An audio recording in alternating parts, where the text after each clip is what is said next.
If you want to learn how to use API in Zapier, you're in the right place. In this video, I'll walk you through the exact steps to set up an API-based Zap inside Zapier, connect your apps, test the workflow, and publish it at the end. This is a simple, beginner-friendly guide, so even if you've never used AP tools before, you'll be able to follow along. And if this tutorial helps you out, make sure to hit the like button and subscribe for more practical software tutorials just like this. Alright, let's get started. First, go to Zapier and sign into your account. Once you're on the Zapier dashboard, look for the Create button and click it. This is where you start building a new automation. From the options that appear, choose Zap Workflows so you can build a new Zap from scratch. After that, you'll need to set up your trigger. Click on Trigger to begin the first step of your automation. Now, in the app search bar, type API by Zapier and select it from the list. This is the built-in Zapier app that lets you work with API-related actions and webhook-style automation.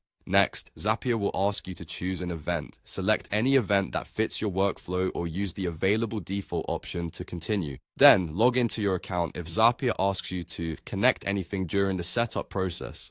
Once the trigger side is ready, move on to the next part of the workflow. Click on Action to add what should happen after the trigger runs. In the app search bar, search for the app you want to connect. And for this example, let's use Google Sheets. Select it from the results. Then click on Choose an Event and pick the action you want Google Sheets to perform, such as adding a row or updating data. After that, log into your Google account when prompted so Zapier can access the sheet you want to use.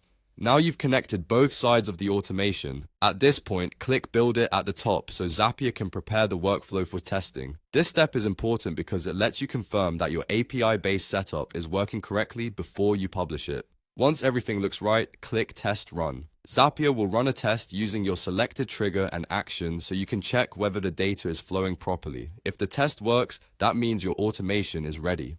Finally, click Publish to turn the Zap on and make it live.